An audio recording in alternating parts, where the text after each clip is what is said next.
तो जो Japanese quality management terms क्या क्या हैं, देखो इंपॉर्टेंट्स हैं। अगर आपने ये इंपॉर्टेंट अपनी कंपनी में इंप्लीमेंट कर दिया इनको, तो आपकी कंपनी ऑटोमेटिक ग्रो करती है।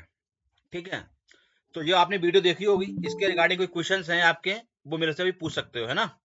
जिसके भी कोई क्वेश्चंस हैं वो क्वेश्चन पूछ सकते हैं। पहला आता है 7QC tools, very very important है टर्म्स में 7QC टूल्स। दूसरा होता है 5S 6S, हम बोलते हैं 5S बोलते हैं, और एक 6S होता है सेफ्टी का। ठीक है, जो 6 में एस होता है वो सेफ्टी का होता है। 5W 1H और 2H, हु और वो मैनी, इसमें ऐड हो जाता है। दूसरा होता है 7 मुदा, यानी 7 जो वेस्टेज होते हैं वो क्या क्या होते हैं, 3M मुदा, मुरा, मुरी, और 5G। 5G ये नेट वाला 5G बात नहीं कर रहा है जी, जो आपके प्लांट में इंप्रूवमेंट्स करते हैं, जैसे जियो का 5G है या एयरटेल का 5G है, उसकी बात नहीं कर रहे हैं यहाँ पे हम जो 5G है ये टर्म्स की बात कर रहे हैं। ये टर्म्स होती हैं, इसके बारे में समझेंगे। ये जापानीज वर्ड हैं ये। ठीक है, तो इन जापानीज वर्ड का मतलब क्या है, इसको मैंने देखो 7QC टूल की आपको पिछली बार क्लास कराई थी, वो भी अच्छा उसका रिस्पांस मिला था मेरे को, अच्छा व्यू आए थे उसमें भी, और आपका रिस्पांस भी अच्छा था। तो इसमें मैंने क्या समझाया था आपको कि 7QC टूल्स, आप चाहे सिक्स सिग्मा की बात करें, चाहे काइजन की बात करें, 5S 8D SPC, quality circle, लीन मैन्युफैक्चरिंग टूल्स, किसी की भी बात करें, आपका 7QC टूल का यूज होना बहुत इंपॉर्टेंट है, बहुत जरूरी है। ठीक है, तो इसी में हम बात करते हैं, चाहे आप कोई प्रेजेंटेशन बनाने के लिए डाटा बना रहे हैं, ठीक है, डाटा कलेक्शन कर रहे हैं, प्रेजेंटेशन बनाते हैं, या कोई एनालिसिस डाटा यूज करते हैं एसपीसी के द्वारा, एमएससी के द्वारा, वहां भी आपको 7QC टूल की हेल्प लगती है। या आप कोई हम इम्प्रूव करते हैं डिसीजन मेकिंग स्किल्स, आपकी डिसीजन मेकिंग स्किल को हम इम्प्रूव करना चाहते हैं, तो वो भी आप इम्प्रूव कर सकते हैं। ठीक है, तो ये सारी चीजें, तो ये प्रोफेसर कोरोशकावा जी थे, इन्होंने बताया था कि 95% प्रॉब्लम, अगर हमारी प्रॉब्लम आ रही है 95% प्रॉब्लम हम 7QC टूल की हेल्प से सॉल्व कर सकते हैं। तो जो 7QC टूल्स है बहुत इंपॉर्टेंट टूल है आपके प्लांट के लिए। आप अपनी लाइफ में भी इसको यूज कर सकते हैं, और ये प्लांट में भी यूज कर सकते हैं ये, तो इसकी बहुत बड़ी भूमिका होती है। ठीक है, तो इसी के रिगार्डिंग किसी का कोई क्वेश्चंस है तो पूछ सकते हैं। लाइव का मीनिंग यही होता है कि हम क्वेश्चनिंग करें और उसका जवाब करें। ठीक है, तो हमने समझा 7QC tools. 7QC tools 7 steps होते हैं। ठीक है, तो पहले हम समझते हैं 7QC टूल का बेनिफिट्स क्या है, हम 7QC टूल क्यों पढ़ें, हमें क्यों जरूरी है। तो सबसे पहले देखते हैं इंप्रूव द मैनेजमेंट डिसीजन। जो भी हमारे मैनेजमेंट का डिसीजन होता है वो इंप्रूवमेंट्स होता है। जो भी मैनेजमेंट का डिसीजन लेगी, तो किस बेस पर डिसीजन ले, हमारे पास डाटा होगा तभी तो डिसीजन लेंगे। हम कहेंगे रिजेक्शन हमारी परसेंटेज इतनी चल रही है, 2% या 5% रिजेक्शन चल रही है, तो इसको इंप्रूव करने के लिए हमें क्या, डाटा होगा तभी तो करेंगे। डिफेक्ट का डाटा होगा, क्या डिफेक्ट्स हैं, उनका क्या एनालिसिस है, तभी एक्शन ले पाएंगे हम। हवा में बात करेंगे तो नहीं चल पाएगा ना। तो किसी भी चीज का हमारे पास डाटा होगा तभी हम उसमें से एक्शन ले सकते हैं। तो बिना डाटा के कोई मैनेजमेंट एक्शन नहीं ले सकती है। हमारी कंपनी में कितनी रिजेक्शन हो रही है, कितना प्रॉब्लम्स है, क्या प्रॉब्लम्स है, तो वो सब के लिए आपको ये सब चीज चाहिए चाहिए आपको। ठीक है, अगला आता है आपका quality improvements, continuous quality improvement. हाँ, क्वालिटी इंप्रूवमेंट करनी है हमें, तो क्वालिटी में क्या इंप्रूवमेंट करना है, आपके पास डाटा होना चाहिए तभी तो आप इंप्रूव कर पाओगे। तो वो डाटा एनालिसिस करने के लिए आपको क्वालिटी टूल की जरूरत पड़ेगी। कैसे बताता हूँ आपको मैं। कस्टमर कंप्लेंट्स आ रही हैं, कस्टमर कंप्लेंट्स आई, उसको एनालिसिस करने के लिए आपको 7QC टूल की हेल्प चाहिए चाहिए।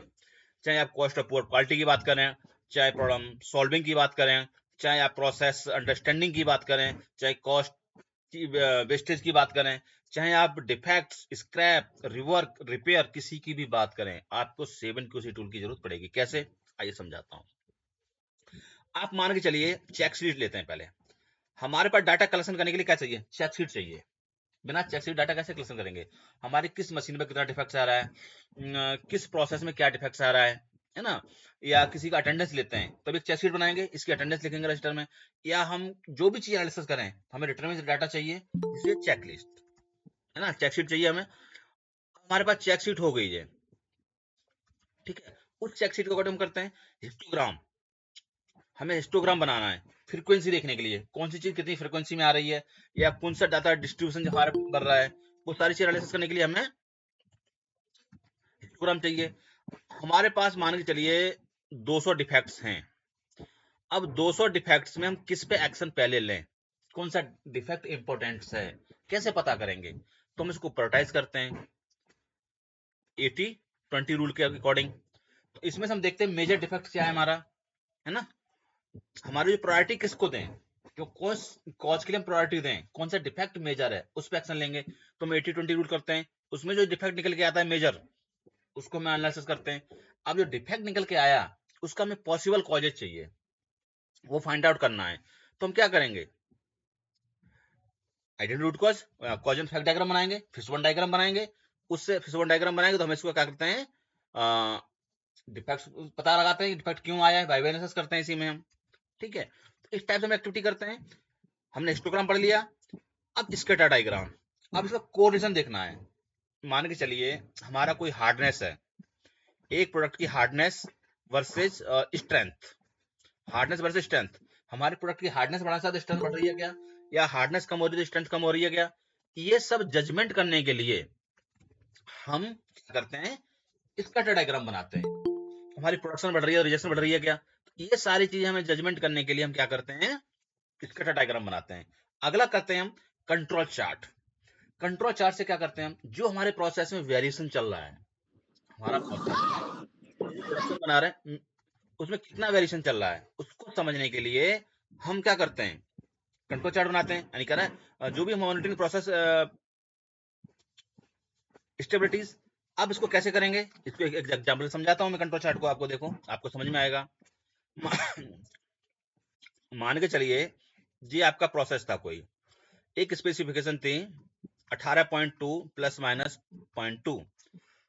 अब इसका प्रोसेस देखना है हमें, तो ये तो हो जाएगा हमारा यूएसएल एलएसएल, ये हो जाएगा हमारा एक्स बार यानी मीन। ठीक है, तो ये वाली टाइम से कितनी हो जाएगी हमारी 18.4, ये हो जाएगी हमारा 18.0, और ये हो जाएगी 18.2।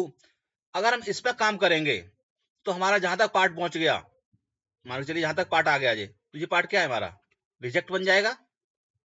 इसको कंट्रोल करने के लिए हम एक कंट्रोल लिमिट्स कैलकुलेट करते हैं, इसमें कंट्रोल कैलकुलेट करते हैं, इसको बोलते हैं हम यूसीएल एलसीएल। ठीक है, एलसीएल बोलते हैं। इसको कैलकुलेट करने के लिए फार्मूला होता है जो हम कंट्रोल चार्ट में यूज करते हैं इसको।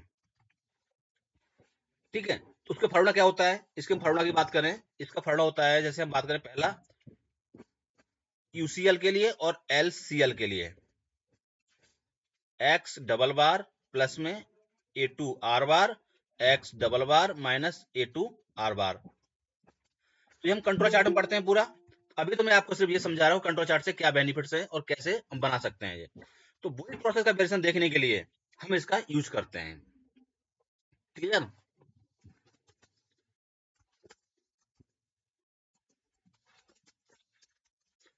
तो हमने यूज किया,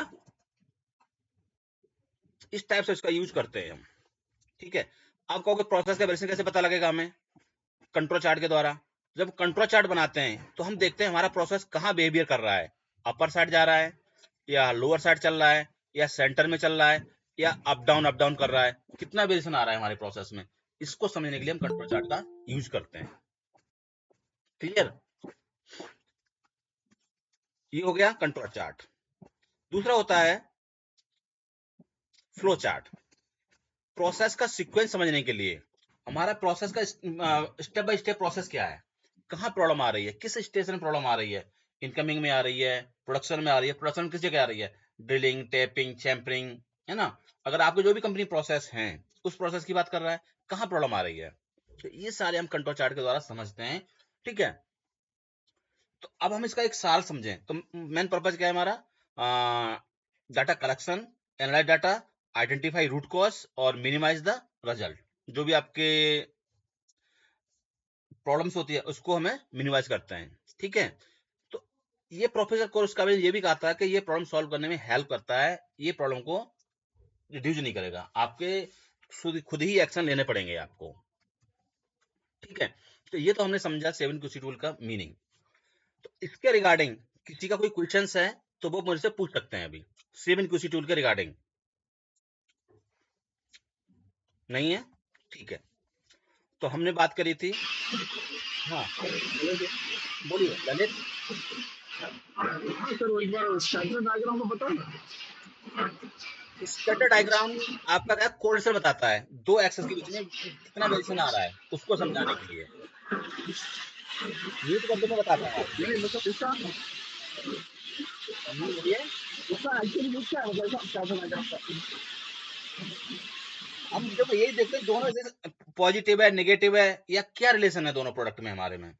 मान के चलिए हमने बात करा हमारी रिजेक्शन लेवल चल रही है 2%, ठीक है, और प्रोडक्शन के हिसाब से हम क्या चल रहा है उसको रिलेशन देखते हैं। प्रोडक्शन के साथ साथ हमारा रिजेक्शन बढ़ रही है क्या, प्रोडक्शन के साथ साथ रिजेक्शन कम हो रही है क्या, उसका रिलेशन देखते हैं। तो इसी बेस पे एक्शन लिया जाता है हमारा। तो ये पॉजिटिव होता है, इस टाइप से पॉजिटिव होगा, निगेटिव होगा ऐसे चलेगा निगेटिव, और ऐसा कोई रिलेशन नहीं होगा वो इस टाइप से रिलेशन होगा। ये रिलेशन देखते हैं हम इसमें दो एक्सेस के बीच में। और मान के चलिए आपकी एक्स और वाई दो एक्सेस होते हैं, इनका रिलेशन देखते हैं। मैंने एक एग्जांपल बताया था आपको, जैसे ये देखो यहाँ लिखा हुआ है कोई स्पेसिफिकेशन है ना, उसको समझने के लिए। जैसे बताया प्रोडक्शन है, या एक मान के चलिए एक आइसक्रीम का एक एग्जांपल लेते हैं। सर्दियों में आइसक्रीम की सेल डाउन हो जाती है और जैसे गर्मी आती है आइसक्रीम सेल्स बढ़ जाती है। तो हमारी प्रॉब्लम क्या है, सीजनेबल प्रॉब्लम है। जैसे सीजन आता है हमारा वो प्रॉब्लम्स, जैसे सर्दी आई आइसक्रीम सेल डाउन हो गई। और तो इसे अब मौसम के अकॉर्डिंग चेक करेंगे इसको, तो जैसे मौसम परिवर्तन होता है हमारी सेल का ग्राफ अप डाउन होता है, यानी पॉजिटिव जाता है और निगेटिव जाता है। इसी प्रकार से आपका बाइक का ले सकते हैं, बाइक का माइलेज हम स्पीड बढ़ाते हैं बाइक की तो हमारा माइलेज गिर जाता है, और स्पीड हम कंट्रोल रखते हैं तो हमारा माइलेज सही आता है। इस टाइप से आप एनालिसिस कर सकते हैं। ये क्लियर?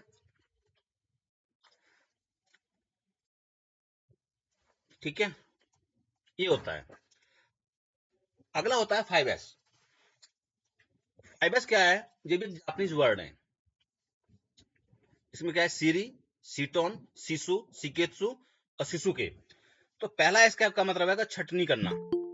आपके प्लांट में बहुत सारे अनइवन आइटम्स पड़े हुए हैं, जैसे ये पड़े हुए हैं, इनका आपको पता नहीं कौन सा यूजेबल है कौन सा नॉट यूजेबल है। तो इसको क्या करना पड़ेगा, सबसे आपको छटाई करनी पड़ेगी इसमें से, यूज कौन से होने वाले हैं कौन से यूज नहीं होने वाले हैं।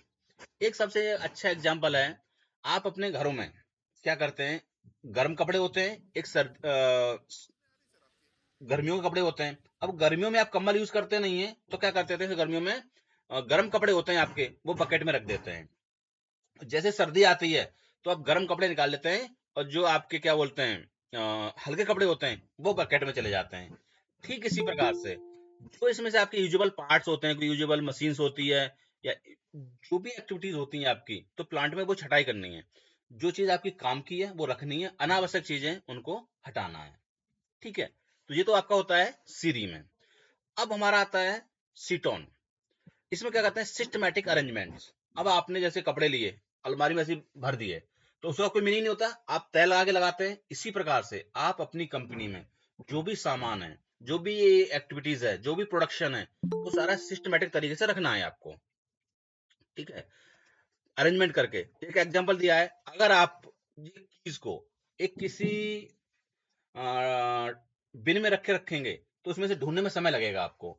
जब आपका कोई आइटम्स इस तरह से होगा जैसे आपने सिस्टमेटिक रख रखा है तो आपको ढूंढने में आसानी होगी, तुरंत पता लग जाएगा। तो ये सर्चिंग समय बच जाएगा आपका। क्लियर? ये होता है आपका क्रम व्यवस्था उस तरीके से रखने से का। दूसरा होता है प्रत्येक वस्तु को चमकाना। तो जो भी हमारी, अब हमने सारी चीज रख लिया, छटाई कर ली, अपने जो काम की वस्तु है हमने सजा दी, अच्छे से कर लिया, तो उन्हें साफ सुथरा रखना होता है, मशीन को साफ सुथरा करना होता है। हम कहते हैं क्या गैस कर रहे हैं, 5S कर रहे हैं। तो 5S तक आप जब पहुंच पाएंगे जब एक 1S 2S 3S और 4S, 4S तक पहुंचते हैं उसके बाद 5S पे नंबर आता है। तो कुछ कुछ कंपनियां 1S में अटकी रहती हैं, उसके बाद 2X में भी नहीं कर पाती सही से, 2S भी, फिर उसके बाद 3S, उसके बाद 5S होता है। 5S होता है जो चीज हमने सिस्टमेटिक तरीके से रख ली उनका नामांकन। हमें ये पता होना चाहिए इसका नाम ये है, ये हमारा मटेरियल ओके है, ये मटेरियल नॉट ओके है, वो सब हमें पता होना चाहिए। क्लियर? तो ये चीज हमें पता होगा, तभी हम उस चीज को सर्च करने में आसानी हो जाएगी। अब मान के चलिए आपके पास कोई लॉट है, अब उस लॉट की क्वांटिटी आपको पता नहीं है, इसमें आपके 1000 पीस पड़े हुए हैं ये। अब ये ओके हैं या ये नॉट ओके हैं, आपका डिसीजन कैसे देंगे इसमें से? अगर इसमें से आपका कोई नॉट ओके पार्ट डाल गया तो आपका पूरा पार्ट क्या लॉट क्या हो गया, रिजेक्टेड हो गया। आपको ये नहीं पता इसमें कितने पार्ट रिजेक्ट हैं, कितने नॉट ओके हैं। अगर इसमें आइडेंटिफिकेशन होता, यहीं पर इस ट्रेली में लिखा होगा ये हमारा रिजेक्ट है और ये हमारा ओके है, तो आपको सेग्रेट करने में और आपको समझने में आसानी हो जाएगी, ये हमारा ओके है, ये नॉट ओके है। एक एग्जांपल दे रहा हूं मैं। कोई मशीन है, ये मशीन है, इस पे लिखा होगा ये किस साइज का पार्ट बना सकती है, क्या मटेरियल्स है, इस टाइप से आपको आइडेंटिफिकेशन करनी है पूरी। ठीक है? तो जैसे यहाँ पे दिखा रखा है पाइपलाइन की है आपकी, जो भी एक्टिविटीज हैं, मतलब कहने का मतलब है जो भी आपकी एक्टिविटीज हैं, जो मशीन की एक्टिविटीज हैं, आपका रंगबाज कर सकते हैं, ऐसे पाइपलाइन कर सकते हैं, तो ये फाइबर से पूरा समझते हैं इसमें हम एक्टिविटी को। ठीक है? अगर हम जो चारों एस कर लेते हैं, ये हमने चारों एस एक्टिविटी कर ली, तो पांचवा एस हम इम्प्लीमेंट करते हैं, तो ये ऑटोमेटिक इम्प्लीमेंट हो जाता है हमारा ये। ठीक है? ये हमें सस्टेन करना होता है। हमने प्रत्येक वस्तु को दोबारा से छटाई करनी है, कोई मिक्स पार्ट हो जाते हैं तो फिर हम उसको क्रम व्यवस्थित तरीके से रखते हैं, फिर सारी वस्तु हम चमकाते हैं, उसकी पूरी चेकलिस्ट वगैरह बना के देखते हैं, वो सारी एक्टिविटी करते हैं हम इसमें, फिर सारा स्टैंडर्डाइज कर देते हैं ये। ठीक है? जैसे क्लीनिंग की है, कोई चेक शीट बना देते हैं हम, कोई स्टैंडर्ड बना देते हैं, कोई एसओपी बना देते हैं, कोई प्रोसीजर बना देते हैं, ये सारी एक्टिविटी आपकी इसमें आ जाती हैं। इसको करने के लिए आपको क्या करना होगा, सबसे पहले अपने प्लांट में 5S की ट्रेनिंग देनी होगी। उसके बाद जोन बनाने होंगे, कैटेगरी में जोन बना देते हैं। उसके बाद बिल स्टार्टर जोन हम डिस्ट्रीब्यूट कर दिया, जोन हमने क्यूए को दे दिया, जोन प्रोडक्शन को दे दिया, मेंटेनेंस को, परचेज को, सबको जोन डिस्ट्रीब्यूट कर दिया हमने। ठीक है? उसके बाद हम 5S ऑडिट का प्लान करते हैं। हमने ऑडिट का प्लान किया, प्लान करने के बाद हमने ऑडिट की, ऑडिट में जो भी ऑब्जेक्शन निकल के आए, क्यू की कितनी एनसी है, प्रोडक्शन की कितनी एनसी है, मार्केटिंग कितनी एनसी, जिस जिसके हमने ऑडिट की 5S की, उनकी हमने पॉइंट्स निकाले, उनसे हम फॉलोअप लेते हैं, भाई क्या क्या पॉइंट्स थे, वो पॉइंट क्लोज करना है, फिर कराने होते हैं, वो सारी एक्टिविटीज में आ जाती हैं, उसका फिर फॉलोअप लेते हैं। अब जो इसमें से अच्छे नंबर्स आते हैं, ऐसा नहीं है, उसको हम ग्रेडिंग देते हैं, किसी की 2 एनसी होंगी, किसी की 4 एनसी होंगी, किसी की 1 एनसी होगी, किसी की 5 एनसी होंगी। तो जिसकी 1 एनसी आई है वो ओके कहलाएगा, अच्छे पोजीशन में कहलाएगा, उसको अवार्ड मिलेगा। तो इनमें से भी जो सबकी एक्टिविटी होंगी, ये भी अपनी अपनी रिजेक्शन को कम करेंगे। जो भी अपनी अपनी जो 5S की इंप्रूवमेंट करेंगे, जो भी 1S 2S में हम काम करेंगे, वो भी कंपनी का कल्चर को सुधारेंगे। तो ये एक्टिविटी आपकी होनी चाहिए कंटिन्यू। तो यही आपका 5S के बारे में बात करता है। ठीक है? तो इससे क्या फायदा होगा आपको, आपकी कंपनी को क्या फायदा होगा, 5S के बेनिफिट्स क्या रहेंगे? लोअर कॉस्ट, जब आप सारी एक्टिविटी करते हैं तो आपकी कंपनी की लोअर कॉस्ट होगी। उसके बाद इम्प्रूव्ड सेफ्टी, इम्प्रूव्ड जो भी आपका एफिशिएंसी, आपकी कंपनी की एफिशिएंसी बढ़ेगी। ठीक है? और इम्प्रूव्ड होगी प्रोडक्टिविटी, हायर जो भी हमारे एम्प्लॉय का सेटिस्फैक्शन, जो भी एम्प्लॉय काम करते हैं सबको ट्रेनिंग मिलेगी, उनको मोटिवेशन होगा। ठीक है? Better quality customer satisfaction, quality better होगी और कस्टमर सेटिस्फैक्शन होगा। जब कस्टमर के पास रिजेक्शंस नहीं जाएंगी तो कस्टमर डेफिनेट सेटिस्फैक्शन होगा। ठीक है? लीड टाइम आपका रिड्यूस होगा, जो लीड टाइम मिल रहा है वो रिड्यूस होगा। इम्प्रूव्ड एम्प्लॉय जो भी मोराल, उनका मोराल है वो इम्प्रूव होगा। तो ये आपके पॉइंट्स हैं जो आपके 5S में आप इम्प्लीमेंट कर सकते हैं। तो इसके रिगार्डिंग 5S के रिगार्डिंग और या कोई 7 क्यूसी टूल, हमने 2 चैप्टर आपको मैंने अवेयरनेस के बारे में बताया अभी। इसके रिगार्डिंग कोई क्वेश्चंस हैं आप किसी के, पूछ सकते हैं। हेलो। हाँ बोलिए। हाँ सर, अब तो 7S हो गया ना, तो हाँ अपडेट बताइए। हाँ, अपडेट में लिखा है ना सेफ्टी, हाँ, एक और है ना, सेफ्टी, ये सेफ्टी है ये सेपरेट, सेपरेट भी तो हो गया सेपरेट। 7S। तो अब आप उसको 7S करना चाहते हैं फिर आपको, है ना? हम्म। अभी मैं 6S तक ही पढ़ा रहा हूँ, सेफ्टी, सेफ्टी तक ही ठीक है सर। है ना? तो अभी मैं सेफ्टी के बारे में बताया था, सेफ्टी आपकी प्रोडक्ट सेफ्टी, मैन सेफ्टी, इसी के बारे में लिया है।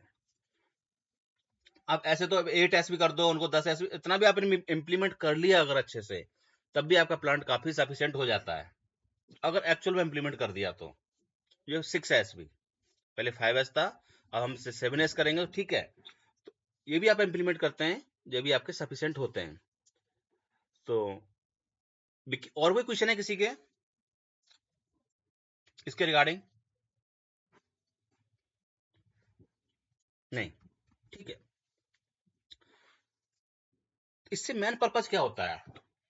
It is the improvements working environment. हमारे कंपनी का जो इन्वायरमेंट्स है वो काफी इम्प्रूवमेंट्स होता है। हम इन 5 एस पर काम करते हैं, जो 6 एस पर भी काम करते हैं, हमारी कंपनी का जो भी इन्वायरमेंट्स है काफी इफेक्ट होता है, काफी अच्छा होता है। इसलिए हम इन पर हम काम करते हैं और इसे अपने इन्वायरमेंट को सही करते हैं। अगला बात करते हैं हम 5W2H। 5W2H क्या होता है?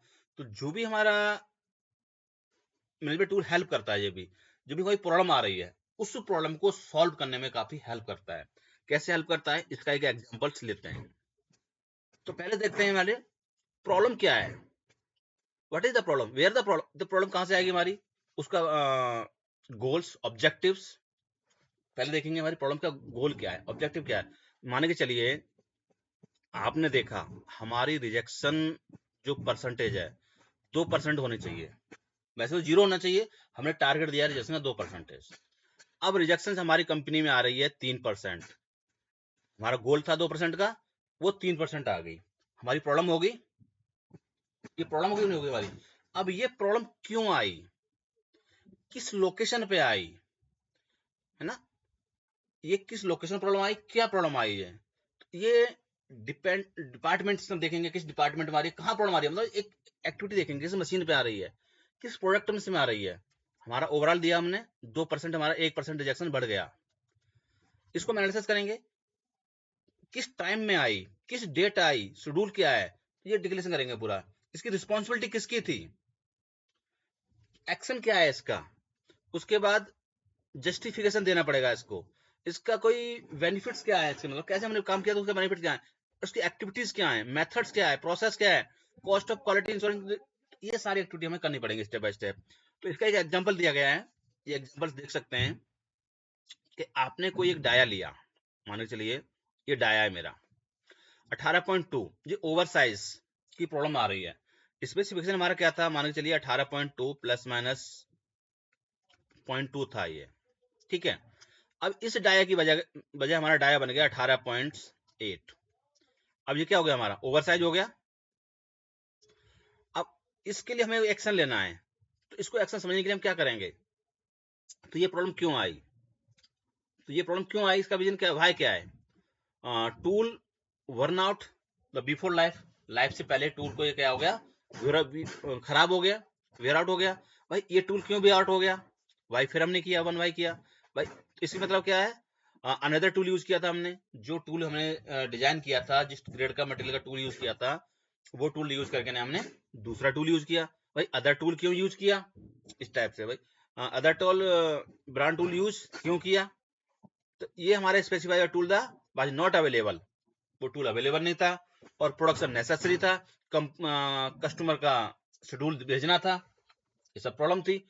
इस टाइप से आप बाय बाय कर सकते हैं। यही आपका 6W और 1S2H कहलाता है।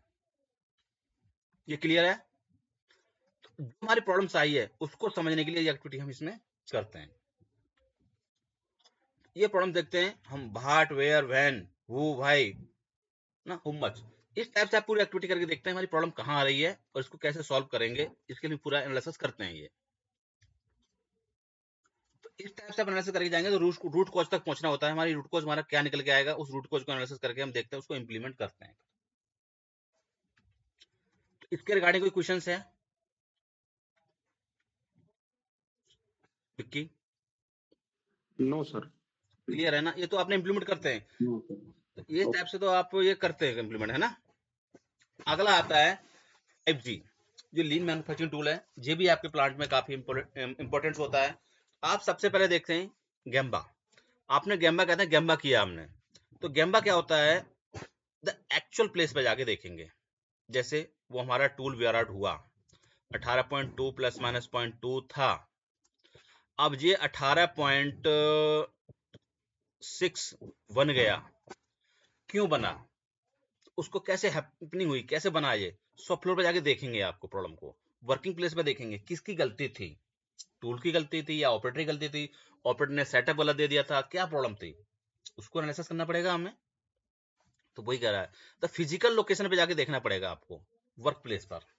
अब क्या है, टू द एक्चुअल थिंग, आपको एक्चुअल डाटा लेना पड़ेगा वहां से।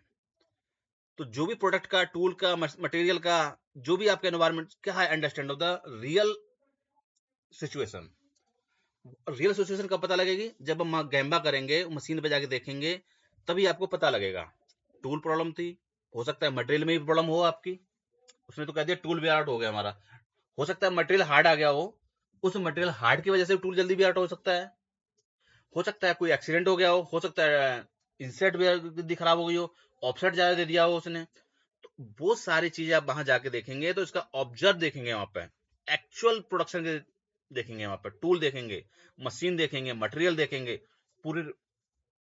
उसके बाद एक्चुअल फैक्ट डाटा कलेक्शन करेंगे वहां से, उसका डाटा कलेक्शन करेंगे, उसका पूरा वो गैदरिंग करेंगे, फिर उसका प्रिंसिपल्स क्या है उसको समझेंगे। इस टाइप से आपका पूरा जो 5G होते हैं, जो जापानीज वर्ड हैं, और अपनी इंग्लिश लैंग्वेज में बोलें तो इसका मतलब ये होता है। ठीक है, तो इन पांचों का मतलब हम समझते हैं इसमें। ठीक है, तो इसका मतलब क्या होता है, 5G मेथोडोलॉजी हेल्प करता है टीम्स के लिए अंडरस्टैंडिंग द प्रॉब्लम्स, प्रॉब्लम को समझने के लिए, रूट कॉज को इंगेजिंग करने के लिए, डायरेक्टली ऑफ द सिचुएशंस। तो जो भी डायरेक्ट सिचुएशन बात करते हैं इसमें हम, make decisions better the real data, जो भी हमारा डिसीजन मेकिंग होता है, जो रियल डाटा होता है, और जो भी हमारा फर्स्ट एंड ऑब्जर्वेशंस। ठीक है, और along solutions with the functional principles and the company standards, जो भी हमारे कंपनी का स्टैंडर्ड से आएगा, फंक्शन से, वो सारी एक्टिविटी की बात करता है। ठीक है, तो हमने जाके देखा, गैम्बा किया हमने, विजिट की शॉप फ्लोर पे, वो जो आपने बताया उसके एक्टिविटी करके पूरा ये समझाया गया है। तो इसके रिगार्डिंग आपने कभी गैम्बा किया है, किसी ने ऐसी कोई प्रॉब्लम आई हो तो किसी ने की हो, विक्की आपने किया है कभी क्या? यस सर, किया तो है। कोई एग्जांपल बता सकते हैं आपने क्या किया है? कोई हो सकता है किसी के लिए जो आपने किया वो उसको समझ में आए किसी को, और कोई एक केस स्टडी लेके समझा सकते हैं क्या? सर उसका क्या नाम है, स्क्रू जो ड्राइवर होती है उसका चेक किया था। वो हम्म। फ्री कर रहा था स्क्रू को। जी। तो वहां पे जाके देखा था कि हम्म। उसका टॉर्क वगैरह कितना क्या है। जी। वहां पे प्रॉब्लम पाई थी। जी। तो टॉर्क को कैसे चेक किया था आपने? पहले तो टॉर्क प्रॉब्लम हो गई आपकी, ये तो प्रॉब्लम होगी टॉर्क वेरिएशंस। हाँ सर। फिर? तो टॉर्क के लिए फिर उसको वैलिडेट किया था किस टॉर्क पे मतलब पार्ट, मतलब उसका कन्फर्म, मतलब उसका वैलिडेशन किया था किस हम्म। पे चलेगा टॉर्क पे। तो टॉर्क मीटर से देखा, फिर उसकी सीट लगाई वहां पे। हम्म। तो प्रॉब्लम क्या निकली आपकी? प्रॉब्लम कहाँ से जनरेट हो रही है, वो तो कैसे फाइंड आउट किया आपने? सर जो वो था ना स्क्रू ड्राइवर, वो न्यूमेटिक वाला यूज कर रहे थे। फिर हाँ। उसको रिप्लेस किया उससे, क्या नाम है, इलेक्ट्रिक स्क्रू ड्राइवर से। जी। ठीक है, आप तो बोलिए क्या नाम है इनका?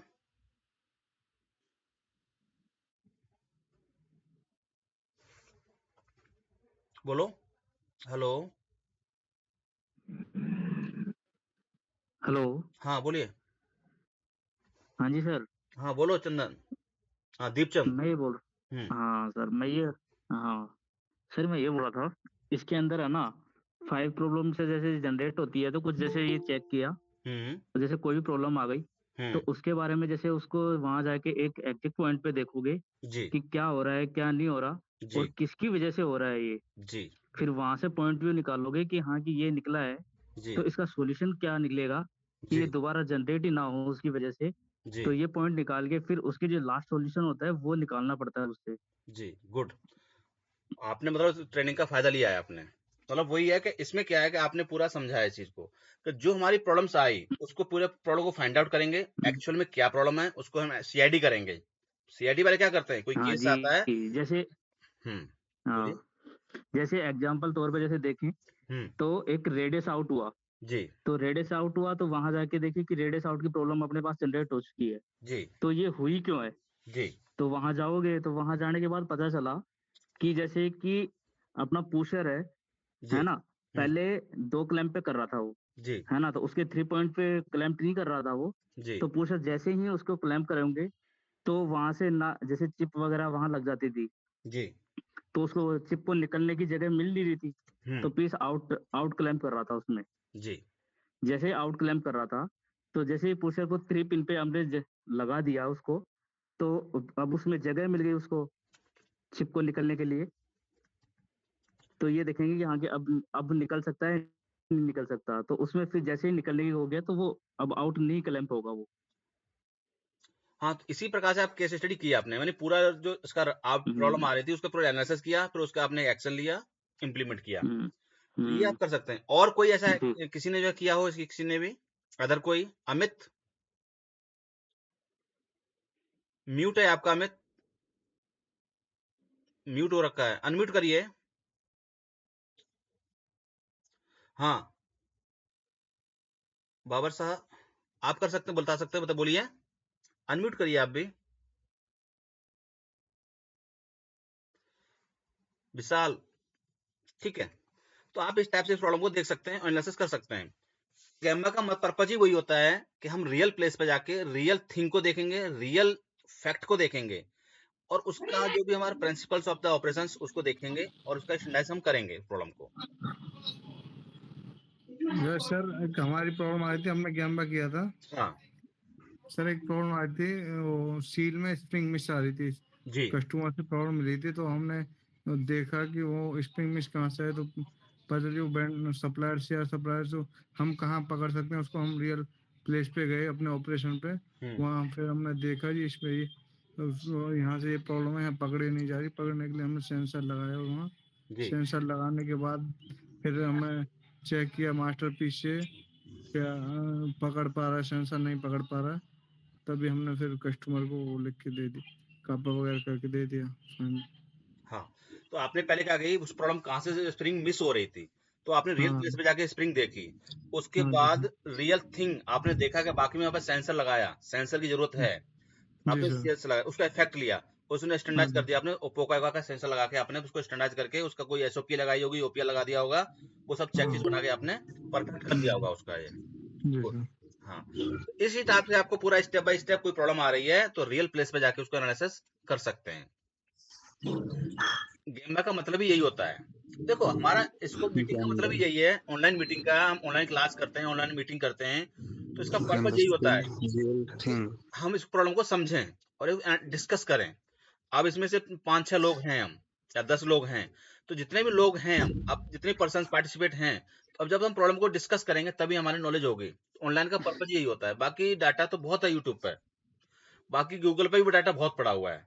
तो जब हम सारे इंजीनियर्स मिलकर कोई डिस्कस करते हैं किसी चीज का, तो हम इंप्रूवमेंट कर पाते हैं किसी चीज के लिए। इसीलिए मैंने क्लास रखी है संडे की फ्री क्लास, इसका पर्पज यही है। ठीक है, तो कोई और कोई बोलना चाहेंगे किसी बारे में, और कोई भी? और इससे क्या होता है, आप कहीं इंटरव्यू में जाते हैं तो इंटरव्यू में आपसे क्वेश्चन पूछे जाते हैं, तो जब आप जहां नहीं बोल पाएंगे तो इंटरव्यू में कैसे बोल पाएंगे आप? तो कोई प्रॉब्लम को लें आप, जो आपने सॉल्व की है, उस प्रॉब्लम को अगर वहां बताते हैं, प्रेजेंट करते हैं, तो जो भी आपके मैनेजर्स हैं, या जो आप मैनेजर पोस्ट पे जा रहे हैं, जिसको भी प्रेजेंट करेंगे, तो कहेंगे इन्होंने प्रॉब्लम रियल फेस में जो प्रेजेंट की है उन्होंने प्रॉब्लम, तो वो समझ में आती है उनको कि ये बंदा ऐसा है, जो एम्प्लॉय ऐसा है, जो मेरी कंपनी को में प्रॉब्लम आएगी उसको सॉर्ट आउट कर सकता है। उसको कम से कम स्टेप तो पता होने चाहिए। ठीक है, तो इस टाइप से आप इसकी एक्टिविटी कर सकते हैं। अगला आता है, हमारा टॉपिक है, कोई भी क्वेश्चन है तो आप पूछ सकते हो, डिस्कस कर सकते हैं अपन, हम, है ना। अगला होता है 3M। 3M का मतलब क्या है? मुदा, मुरा, मुरी। मुदा का मतलब है बेस्ट। अब देखो, बेस्ट क्या हो सकता है? ओवर प्रोडक्शन, ये भी बेस्ट है। ओवर प्रोसेसिंग, वेटिंग, हम किसी चीज की वेटिंग कर रहे हैं, या हम डिफेक्ट्स जनरेट हो रहे हैं, या कोई हमें इन्वेंट्री हमारी ज्यादा है, ठीक है, ट्रांसपोर्टेशन है, या हमारे जो कोई वर्कर्स है उसके हम स्किल यूज नहीं कर पा रहे हैं। ये सारे क्या है? वेस्टेज है। समय की बर्बादी हो रही है। तो ये हमारे वैसे 7 वेस्टेज 8 वेस्टेज, अब ये भी आपको 7 वेस्टेज होते हैं, 6 वेस्टेज होते हैं, 8 वेस्टेज होते हैं, आप इसमें कितने भी जोड़ लो, मतलब कहने का तात्पर्य है कि 7 वेस्टेज 8 वेस्टेज हैं, इनको आप समझ सकते हो, मतलब कहने का वेस्टेज। ठीक है। दूसरा होता है मुरा। मुरा का क्या होता है? इनइक्वालिटी। म्यूट कर दो अमित। हाँ, अनइक्वालिटी यानी जो भी आपके वेरिएशंस हैं उनको समझने के लिए। अब देखो मुरा कहाँ भी हो सकता है, आपका मैन पावर में हो सकता है एक पे बर्डन है नहीं, एक दूसरे पे बर्डन ज्यादा है, आपके प्रोडक्ट में भी हो सकता है, आपका एक प्रोडक्शन का रिजेक्शन तो हाई है, मान के चलिए आपके पास 4 प्रोडक्शन कर रहे हैं, आप 4 प्रोडक्ट का प्रोडक्शन है, एक्स वाई जेड और ए, ये 4 प्रोडक्ट हैं, हो सकता है इसकी रिजेक्शन 2% हो, इसकी रिजेक्शन 20% हो, इसकी रिजेक्शन 0% हो, इसकी रिजेक्शन 2% हो। तो सबसे ज्यादा किस पे कंपनी के लिए बर्डन है? ये सबसे ज्यादा कंपनी का हैवी बर्डन है, क्योंकि इसमें 20% रिजेक्शन है, ये कंपनी का सबसे ज्यादा घातक है ये। ठीक है। तो ये भी क्या है आपकी, इस टाइप से हम इसको एनालिसिस कर सकते हैं। तो कहने का तात्पर्य यह है कि हमारे कंपनी में कहाँ इंपैक्ट आ रहा है, ठीक है, एम्प्लॉय के ऊपर, मशीन के ऊपर, मटेरियल के ऊपर, वो सब एनालिसिस करते हैं। किसी कर्मचारी पे ज्यादा लोड पड़ रहा है या कुछ अन्य इवेंट्स है। मुरी क्या कहता है? मुरी कहता है कि हमारे पास ओवरबर्डन, हमने एक ही मशीन पे ज्यादा लोड दे दिया या एक ही ऑपरेटर पे ज्यादा लोड दे दिया हमने, ये चीज में बताता है। एक एग्जांपल इससे समझते हैं हम, बहुत अच्छा एग्जांपल है 3M का, इस एग्जांपल को हम समझ सकते हैं अच्छे से। अब इसमें देखिए हमारे एक ट्रक की कैपेसिटी है 4 टन ले जाने की, ठीक है, जो ट्रिप्स ले सकता है 4 ट्रिप ले जा सकता है, तो तीन हम जो 4 ट्रिप कर रहे हैं किसके, 3-3 टन की, जबकि कैपेसिटी कितनी है हमारी, 4 टन की कैपेसिटी है। तो इसमें से जो हमारी क्या हो रहा है, मुदा हो रहा है, वेस्ट जा रहा है एक ट्रक, हम 4 ट्रक में काम चल सकता था, हमारे 4 ट्रक में काम चल सकता था। ठीक है। इसी में हम क्या कर रहे हैं, एक पे 2 ले जा रहे हैं, एक पे ले जा रहे हैं 6, एक पे 4 ले जा रहे हैं, 4 6 और 2, ये क्या है, अनबैलेंस है। ठीक है। इस पे तो लोड हो गया, ये खाली जा रहा है, ये भी आपका काम का नहीं है। ठीक है। इसको हम 2 इस पे ट्रांसफर कर दें तो ये इक्वलिटी हो जाएगी, तो इसमें कोई मुदा मुरा नहीं रहेगा। इस पे देखें हमारे टन की कैपेसिटी 4 टन थी, हम 6 टन ले जा रहे हैं, तो ये क्या हो गया, मुरी हो गया, ओवरबर्डन हो गया। इस पे ना तो कोई मुरा है ना मुरी है, तो जो हमारे टारगेट्स हैं, जो एक्चुअल में काम दिया है या एक्चुअल में एक्टिविटीज है, वो इक्वल होनी चाहिए। ठीक है। इसी टाइप से आपको प्रोसेस में देखना है, मुदा मुरा मुरी, कहां पर हमारी प्रॉब्लम्स कितनी आ रही है, कितनी प्रॉब्लम्स है, इसको एनालिसिस करना है। तो इसके रिगार्डिंग किसी ने कोई इस पर एक्टिविटी की है तो कोई इसमें से कोई बोल सकते हैं या समझ सकते हैं? दीपचंद आप बोल सकते हैं क्या, कोई एग्जांपल आपने किया हो, या किसी और कोई? हेलो। ठीक है। तो ये समझ में तो आया, मुदा मुरा मुरी क्या है? दीपचंद बोलोगे क्या? No sir. ठीक है। बाकी सभी को समझ में आ रहा है ये? ठीक है। Yes sir, yes sir. ठीक है। तो हमने मुदा मुरा मुरी समझ में आया, हमारा पर्पस क्या है, तो इसे हमने समझ लिया इसके बारे में। ठीक है। तो इसकी थ्योरी दी हुई है पूरी, ये थ्योरी आप इसको पढ़ सकते हो। ठीक है। ये वीडियो यूट्यूब पर डाल दूंगा, वहां से भी रोक रोक के इसको समझ सकते हो। अगला आता है 6 मुदा, 7 मुदा, सॉरी, यहाँ 7 मुदा दिए हुए हैं हमने, ये भी आपके इंपॉर्टेंट्स हैं, जैसे हमने बताए थे आपको, ट्रांसपोर्ट, इन्वेंट्री, और ये आपका होता है मोशन, आपका होता है ये जो भी आपकी waiting, over production, over processing, defects, ये आपके आते हैं 7 मुदा। अब हम बात करें ट्रांसपोर्ट की, ट्रांसपोर्ट की भी हम बात कर सकते हैं। ट्रांसपोर्ट हमारा एक इंटरनल एक एक्सटर्नल दो होते हैं। हम इंटरनल की बात करें तो हमारी एक मशीन ये है, एक मशीन हमारी यहाँ लगी हुई है, एक मशीन हमारी ये लगी हुई है। तो जहां से मटेरियल हमें जहां पहुंचा रहे हैं, जहां से जहां जा रहा है मटेरियल, और जहां से पर यहाँ जा रहा है, तो ये जो हमारा मूवमेंट में समय लग रहा है, ये हमारे समय ट्रांसपोर्ट में जाएगा। अगर हम एक्सटर्नल की बात करें, एक्सटर्नल एक्सटर्नल क्या होता है आपका, हम गुड़गांव में पार्ट्स बना रहे हैं और पुणे में हम मटेरियल सप्लाई कर रहे हैं, और हमारा अगर बल्क मटेरियल है, हम प्लांट पुणे में लगा सकते हैं तो हमारा ट्रांसपोर्ट का चार्ज बच जाएगा। हमारा इतना प्लांट का मटेरियल है, पूरा प्रोडक्शन सिर्फ पुणे के लिए ही काम कर रहे हैं और आसपास लोकेशन के लिए हम काम नहीं कर रहे हैं, तो हम प्लांट को मूव कर सकते हैं पुणे, वो ट्रांसपोर्ट बचा सकते हैं। कहने का मतलब ये है, अगर हम गुड़गांव में हमारी कुछ पार्ट सप्लाई हो रही है तो उसकी कॉस्ट पे डिपेंड करता है, वो एक अलग चीज होती है। अगर हम खाली पुणे के लिए काम कर रहे हैं और हम यहीं से सप्लाई पुणे के लिए कर रहे हैं, पूरी गुड़गांव से पुणे के लिए, तो वो आपका ट्रांसपोर्टेशन देखना पड़ेगा आपको। क्लियर? तो इसमें किसी को क्वेश्चन है? तिवारी आपकी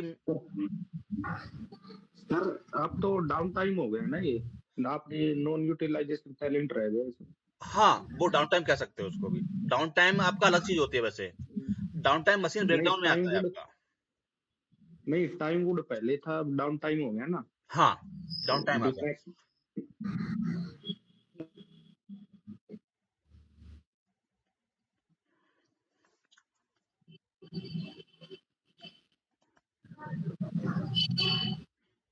ठीक है, उसी के बाद आता है आपका मोशन। हाँ, इसमें बात कर रहे हो ना वर्किंग जो भी प्रोसेस का है आपका नॉट विजिबल प्रोसेस, ये एक्टिविटी में आप बात कर सकते हो ये। ठीक है, इन्वेंट्री की बात करें हम, तो इन्वेंट्री क्या होती है हमारी? ये इन्वेंट्री में हम देखते हैं कि अगर हमारी कोई कैपेसिटी है, हमारा प्रोडक्शन की रिक्वायरमेंट्स है कितने 1000 पीस की, और हम प्रोडक्शन करते हैं कितना 2000 का, तो जो 1000 प्रोडक्शन है हमारा, जो वेस्टेज है, इस पे हमारे देखो कितना चार्ज लगेगा। एक तो हमारा लोडिंग अनलोडिंग एक्स्ट्रा लगेगा, जहां पर हम इसको स्टोर करेंगे उस स्टोर का भी चार्ज देना पड़ेगा, जहां पर रखेंगे उसका लाइटिंग का खर्चा, उसका हैंडलिंग का खर्चा, वो सारा खर्चा। तो ये हमारा किसमें कहलाता है? ये इन्वेंट्री कहलाती है। इन्वेंट्री, हम इन्वेंट्री हाई कर लेते हैं। एक एग्जांपल दिया, आपको जरूरत है 1 टन की, आपने बना दिया 50 टन, तो जो टन आपका 49 टन निकला एक्स्ट्रा बन गया, वो भी आपका क्या है? इन्वेंट्री में आता है आपका। ठीक है, तो ये भी आपको कंट्रोल करने हैं। ये सारे वेस्टेज हैं, ये आपको कंट्रोल करने हैं।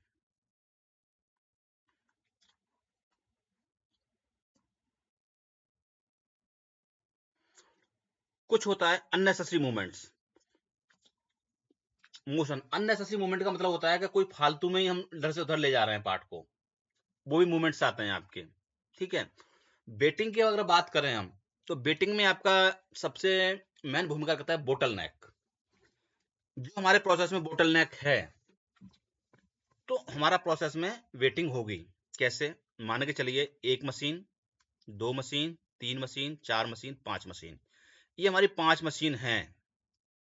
हमारे 1 मिनट में पार्ट्स बनाती है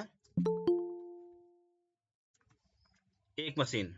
ठीक है, हम बात करें हमारे पास जो 5 मशीनें ली हमने, ये 1 मशीन ये बनाती है हमारी 1 मिनट में 20 पार्ट। ठीक है, एग्जाम्पल में। दूसरी मशीन है, ये 1 मिनट में 10 पार्ट बनाती है। तीसरी मशीन है, ये 1 मिनट में 4 पार्ट बनाती है। और जो तीसरी मशीन हो गई, चौथी मशीन है, 1 मिनट में ये 20 पार्ट बनाती है। तो इसमें बोटलनेक कहां पर है? कौन सी मशीन में बोटलनेक है? कोई बताएंगे?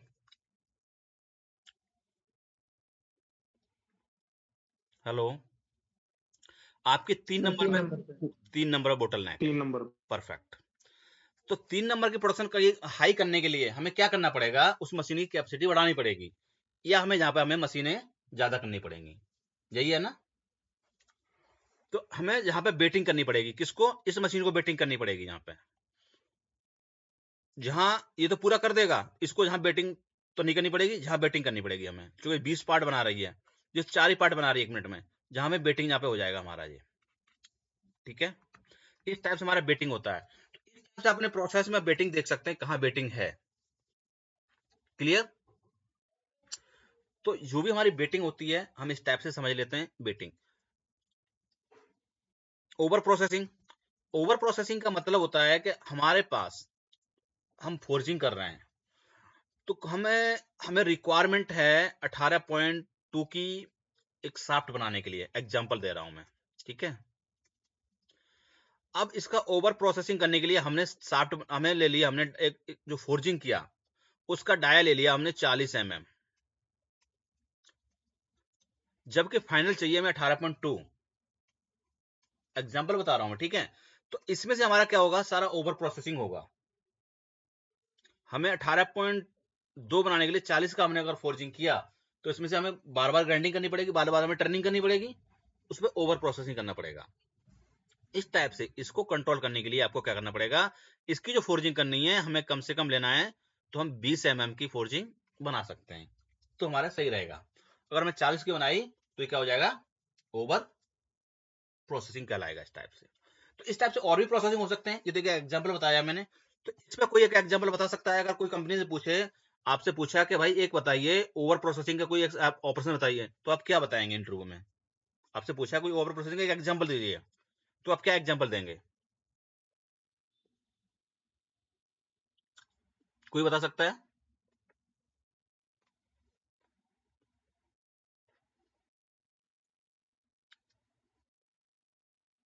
अरे वेल्डिंग कह दो, कोई वेल्डिंग कर रहे हैं, हम वेल्डिंग को पहले, हाँ बोलिए। हाँ जितना भी रिवर प्रोसेसिंग होता है। हाँ, रिवर्क, परफेक्ट। जितना भी हम रिवर्क करते हैं वो भी ओवर प्रोसेसिंग है, रिपेयर करते हैं वो भी ओवर प्रोसेसिंग है, परफेक्ट। और कोई?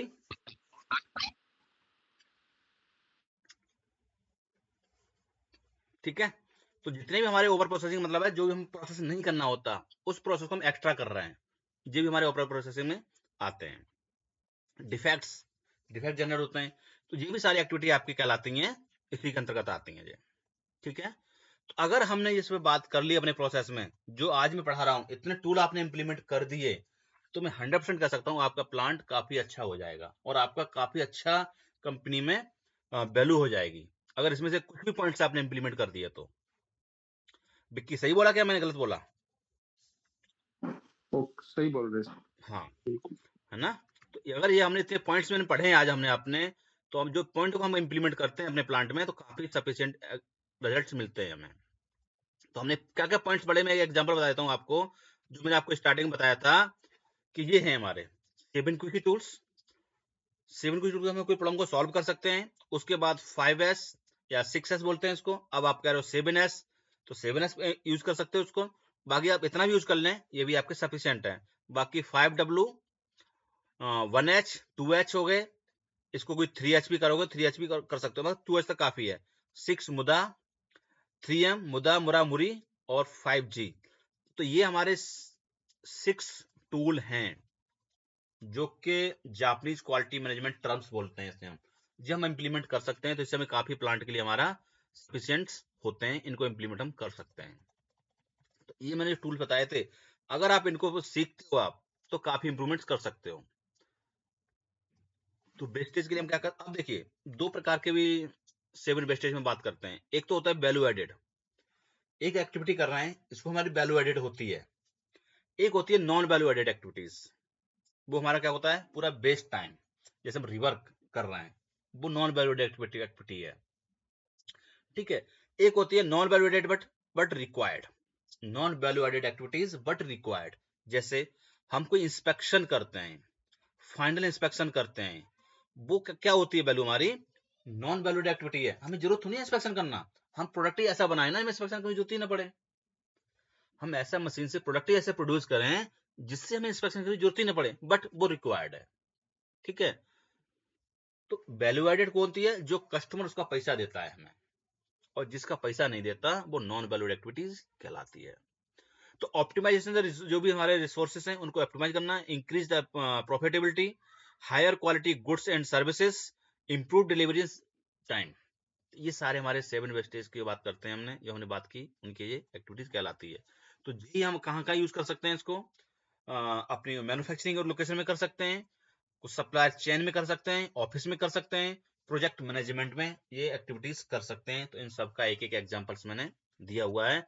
तो इनमें से कोई एक एग्जांपल बता सकते हैं क्या, जिसने भी ट्रेनिंग समझा, एक्टिविटी की, हो सकता है आपको और कोई बेटर से समझा सके कोई, तो बोल सकते हैं। हेलो, एनीबॉडी, कोई भी बोल सकता है। देखो मैंने क्या बोला, आप जो बोलेंगे तो आपका क्या होता है, हमें एक प्रैक्टिस होती है बोलने की। तो कोई मैन्युफैक्चरिंग से बोल सकता है, कोई सप्लाई चेन का सप्लाई चेन में बोल सकते हैं, कोई ऑफिस में है तो ऑफिस के लिए बोल सकते हैं, या कुछ प्रोजेक्ट मैनेजमेंट के हैं प्रोजेक्ट मैनेजमेंट बोल सकते हैं।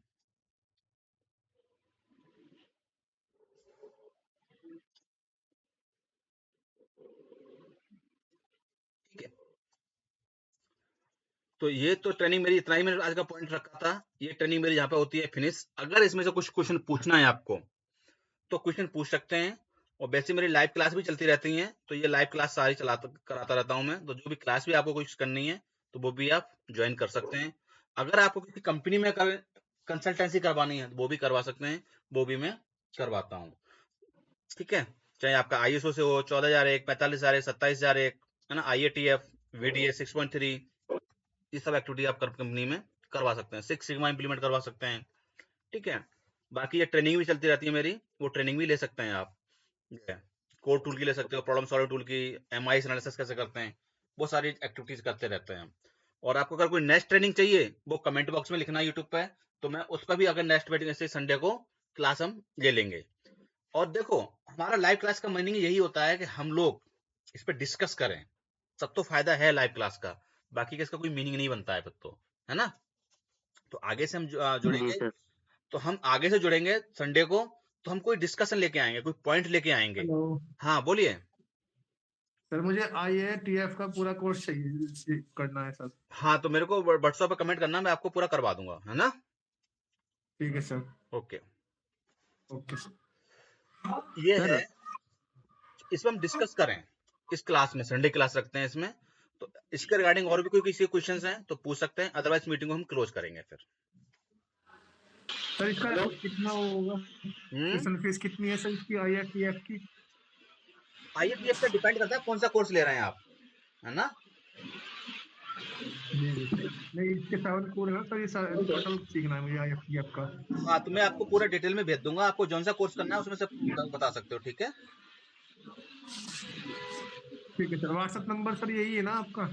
हाँ ये नंबर व्हाट्सएप नंबर रहेगा मेरा, दोनों नंबर है, व्हाट्सएप नंबर है ये दोनों। ठीक है सर।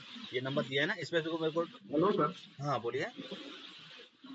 सर ये एक पूछना था, ये जो हम करते हैं एडी और कापा, हाँ हाँ दोनों एक ही क्या सर, दोनों अलग अलग है? देखिए, हाँ आपने सही क्वेश्चन पूछा।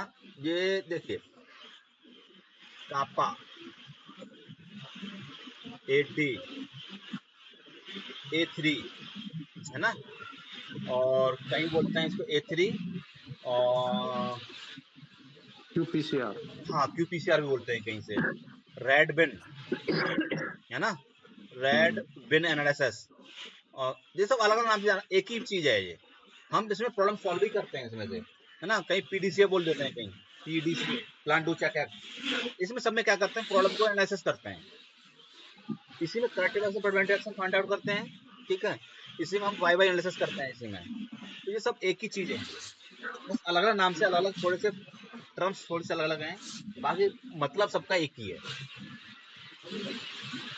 तो ऐसा बोल सकते हैं ना सर, एडी में कापा आता है, कापा में एडी आता है। हाँ, कापा में AD आता है, हमने बताया ना A3 करोगे उसमें भी कापा आता है आपका, A3 में भी, अच्छा, वो A3 पेपर में होता है फॉर्मेट इसको। अलग, हाँ, फॉर्मेट अलग हो जाते हैं, वैसे हाँ सारी चीजें सेम ही तो होती हैं, सेम ही होती है, फॉर्मेट चेंज होता आता हाँ है, यस।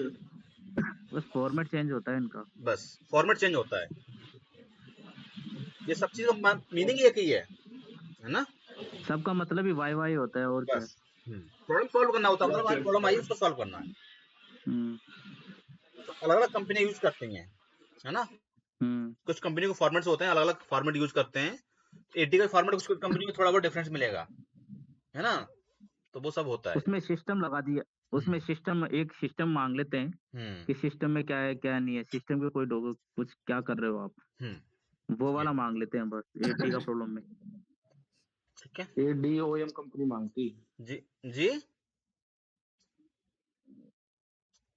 विक्की क्या बोले। जी हाँ हाँ सर, मैं कह रहा हूँ OM कंपनी जो होती है वो मांगती है एडी वगैरह ज्यादा हाँ, तो। OEM कंपनी AD मांगती है, A3 भी मांगती है, मारुति नहीं, हाँ मारुति A3 मांगती है। हाँ सप्लायर भी मांगते हैं सर, सप्लायर भी मांगते हैं, हाँ सप्लायर भी मांगते हैं। AD तो सप्लायर भी मांगते हैं। वो डिपेंड करता है कि आगे किस पे कौन क्या मांग रहा है। आपका कस्टमर ही हो गया, वो भी सप्लायर से मांगता है, वो कस्टमर ही हो गया वो आपका, वो है ना, हाँ कस्टमर ही मांगता है। हम सप्लायर से आप मांग सकते हो, सप्लायर से आप मांग रहे हो तो आप आप कस्टमर हो जाओगे उसके लिए, है ना। वही तो सर। ठीक है, तो इसके रिगार्डिंग और कोई क्वेश्चंस हैं क्या, क्लोज करें फिर? No sir. ठीक है सर हेलो सर। हाँ बोलिए मनोज। हेलो हाँ बोलिए। सर, इसमें IATF में है ना सर, कोर्टोर में, इसमें क्या क्या इंक्लूड होगा सर? क्या? IATF में मैं आपको सिलेबस भेज दूंगा आपको पूरा, है ना।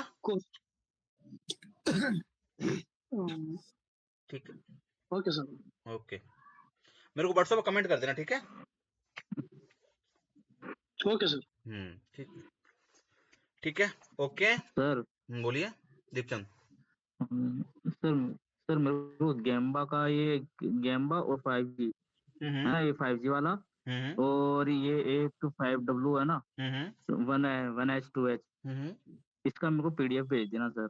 ओके, ये मेरे को पहले पढ़ाया हुआ भी नहीं है शायद। पढ़ा आपने, रिकॉर्डिंग वीडियो पढ़ी है उसमें से, ऐप में वहां देखी नहीं आपने क्या? नहीं रे, उसमें क्लास में है ही नहीं, मैं देखा था।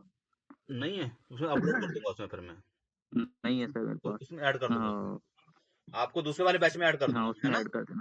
हाँ दूसरे बैच में ऐड कर दूंगा। ठीक है सर। मेरे को याद ठीक दिला देना व्हाट्सएप पे, है ना। ठीक है सर।